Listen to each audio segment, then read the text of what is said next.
Theresa, thank you for coming to have this conversation today. The conference has been about considering why schools are successfully able to teach every child to read.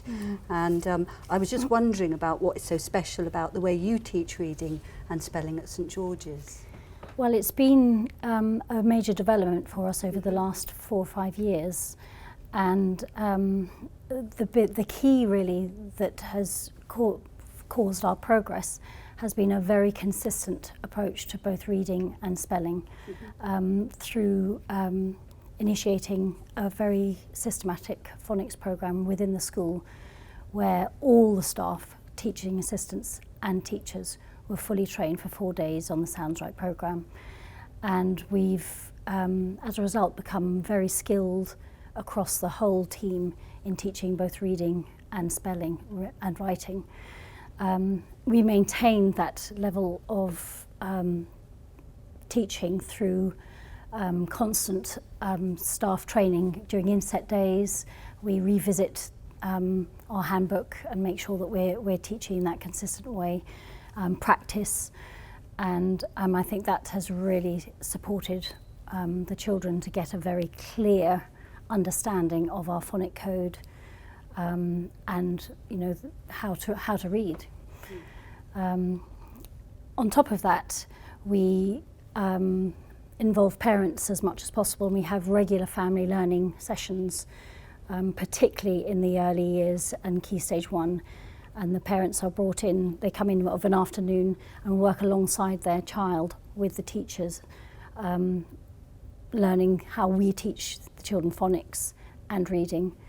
And certain key children, I call the parents in to come and watch me teach their individual child so that they then know what to do and how to support them at home. And that has proved to be very effective, particularly for children who are finding it hard.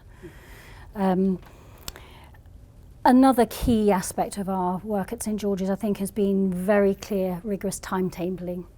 Phonics is taught daily throughout early years and Key Stage 1 and right into Year 3, and then at the moment it's lesser higher up the school, but we're looking to further that to improve spelling. And also the reading timetabling, we really ensure that all children in Key Stage 1 read at least once a day with an adult, usually in a guided group. The children who are less able, they read probably twice a day, certainly 3 times a week, twice a day, for extra practice. And then they take reading books home at the weekend that they have read during the week for rereading on their own to practice that fluency and automaticity, really. And we found that very effective. Yeah, so you've obviously put a lot of focus on the training. Yes. and the importance of the training. How do you think that's been especially helpful for teachers? Because people don't necessarily see training as important. They feel, well, it's just phonics, there we are, you can do this. Why has that been particularly helpful? 4 days out of school. We are all talking exactly the same language around teaching phonics and reading. The way we correct errors for the children when they make mistakes is exactly the same whether you're in Year 1, 2, 3, 4, 5 or 6. So nothing, they're not getting any mixed messages at all. It's they go from one class to the next, and it's exactly the same routines, the same languages being spoken. It's very clear. They have a very solid understanding about how the code works, and nothing seems to faze them. And they seem to make extremely rapid progress through reception, Year 1, Year 2, to becoming fully fluent. Our aim is to make sure that they are 100% at least a level 2 reader by the time they go into the juniors, and we've achieved that certainly the last couple of years, and this year already the children are definitely going to achieve that. So it's about the staff all saying the same thing. There's no confusion about sounds and how they should tackle words, and the children just seem to get a very clear picture of the alphabet code and how it works in both reading and writing. And they talked a bit today during the conference, during the talks, about people not necessarily knowing what they knew or didn't know. And sometimes teachers might feel they're already teaching phonics.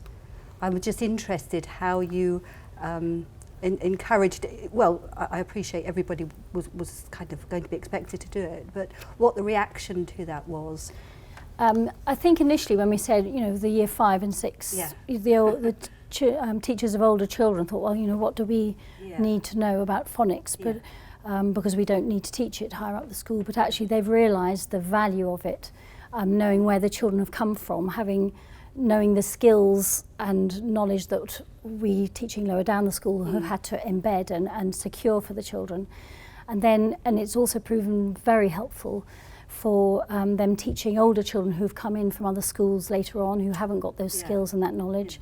And also children who've come in from other countries, EAL children further up the school, who have sometimes come in with absolutely no English in about year 4. And, you know, we've enabled them to leave, you know, year 6 at, you know, age-appropriate levels because they've made such rapid progress with that key teaching that, you know, year 4, 5 and 6 teachers have that skill because they've done that training.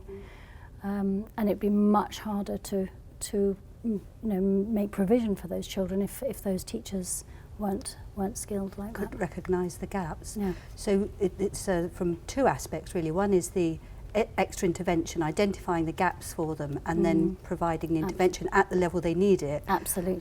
But also for those young people in years 5 and 6 who need that to develop their own vocabulary and their own spelling, would you say? Yes, definitely. And the year 5 and 6 teachers, you know, rigorously teach the reading and spelling of polysyllabic and far more complex words, which the children are going to then need as they progress through secondary school. You know, all those key scientific words, you know, the children will be able to leave school able to tackle those and read those, you know, fluently. So it's really key that it's a whole school approach, not just, you know, foundation key stage 1. It needs to go right the way through in a consistent way for that impact. So it doesn't stop in year 2 or year 1. Yeah, absolutely. Yeah. And what is special about the particular approach you use? Is there anything that sort of is particularly important that it provides over something else that you might be using? Or? I think it makes it very clear to the children that the letters represent the sounds that we say. Yeah. So the children very clearly understand that what they say, they can write. Yeah. And what they write, they can, what they write, they can then read. Yeah. And it's, I without a doubt, that is absolutely plain and clear to the children, and it gives them such confidence to try and have a go at a very young age for writing. And, you know, it's not just their reading that has taken off, it's their writing as well, and the confidence and fluency with which they write is, you know, has astounded us really. You know, we've seen just such progress over the last 3 or 4 years. And the quality of their early writing has been particularly marked. So making it very logical and showing them how this code works, the mapping of the sound to the spelling. Yeah. And early on, obviously, they will they'll try and spell a word, and you know, they'll often use the wrong spelling but the correct sound. Yes. Yeah. And very often now they won't ask us how do we spell a word. They'll say what is the spelling for E in this word, rather than how do I spell stream or whatever it might be. So they're just focusing on the bit they don't know. And we as teachers, all of us, teaching assistants and teachers, will only give them the bit that they don't know, so that they then are independent enough to try all the rest. I'm just kind of interested to pursue the you know, the teachers' impressions of it. You know, how it's affected their confidence in their teaching and empowerment for them. Enormously. Most of the teachers now say, I don't want to go and teach in a school that I can't teach like this. You know, I don't want to have to take on a different program, or because they they just feel the whole thing makes such sense that they can't understand why we don't all do it. And the teaching assistants have loved it. You know, they feel really part of it. They can take a group of phonics, you know, children in phonics on their own. It's really supported them with supporting the reading, the guided reading that they do, and it's just empowered them to, you know, flourish under it and really have ownership of it. Theresa, do you have responsibility within the school for as that sort of person who monitors reading within the school and progress? Is that something? It's a shared job with some assistant heads, but my area of responsibility really is that early literacy, working between year 1 and year 2, and the phonics screen check. The expectation with us is that 100% will pass. And we've achieved that most years. There's been one child, you know, for, you know, quite honest reasons why they wouldn't pass and didn't pass, and that's the only reason we would accept somebody not passing, is if they, you know, they'd had every support that they could, and there were other reasons why. So, as far as we're concerned, every child will achieve that phonics screening check, and so that's one of my areas of responsibility, and to make sure that all children, by the time they leave Key Stage 1, are reading, writing, spelling at age-appropriate levels.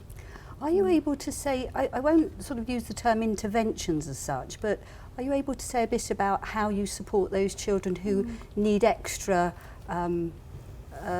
practice or extra rehearsal because they're a bit slower? In Key Stage 1, I tend to work with the lesser able children, but it's not as part of an intervention, it is really as part of the whole class and the whole class teaching and learning, and it's about supporting them to keep up rather than any intervention for catch up, because the key thing here is to ensure they don't fall behind at this early stage, because then you've missed it, and you're playing catch up forever then. And so that key, the key is really that early support rather than early intervention. That's how we see it.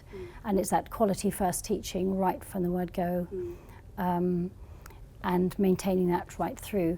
So the children are supported within the whole class, and then a few key children, maybe up to 10 children from the class, will then sometimes leave the class to do the writing activity in a smaller room with me. But most of the learning and the talk for learning and preparation for writing is done within the whole class, but they have that sense of quiet, calm, and me as a teacher to support them during the writing. For reading, the children are in guided reading groups, and I support the least able guided reading group within the Year 1 class particularly. And about 3 days a week I read with them twice a day, to support the fluency, and really we see that early, you know, Year 1, the key basic skills, they have to leave Year 1, you know, with those basic skills in place and secure, so that they can just flourish through Year 2 and ready for the juniors in Year 3. And so, you know, that support in Year 1 is absolutely key to make sure they keep up, and as a result we really don't have that tail end, and we don't need the interventions at all. So that's how we manage it at St George's, and very successfully. Yes, obviously, yes. Well, thank you very much. That's been really helpful. I hope that's helpful. Thank you.